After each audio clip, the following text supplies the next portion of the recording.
autoplay animated images not working on the Reddit app. If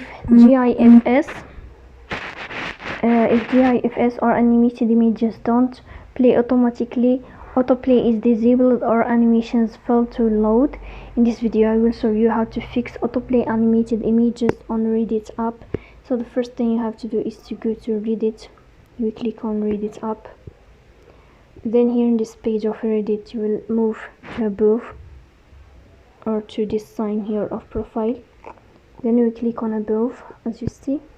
After that you will go to settings. You will click on settings. Then here in this page you will go to media and animations, and here in this window you will find autoplay animated images. So you will tap here to fix this problem, as you see. So this is how it works. If you are enjoying watching this video and if this video is helpful for you, don't forget to press the bell icon.